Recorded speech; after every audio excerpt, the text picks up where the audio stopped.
Bonjour Pierre, je me suis dit que j'allais te faire une petite vidéo pour te montrer le produit Amazon qui a trouvé des solutions un petit peu différentes, exactement la même problématique que celle qu'on avait.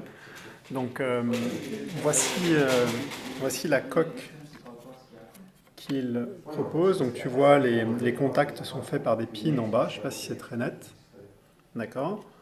La coque n'a que deux côtés de fixation.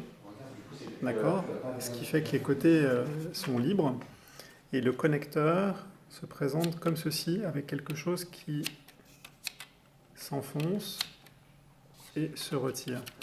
D'accord. Et donc il y a une petite épaisseur en fait dans la coque qui permet de faire passer le fil. D'accord. Et la manière dont ça se met, ça se clipse comme toutes les coques, d'accord, en force.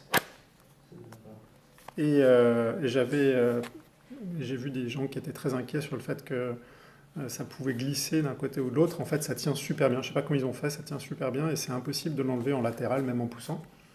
Et en fait, pour connecter, il suffit de mettre ça. Et il y a une petite encoche, je ne sais pas si tu vois, qui permet d'accrocher et de l'enlever facilement. Sur les côtés, aucune ouverture, sauf pour les haut-parleurs. D'accord. D'un côté, deux ouvertures, et de l'autre côté, rien du tout.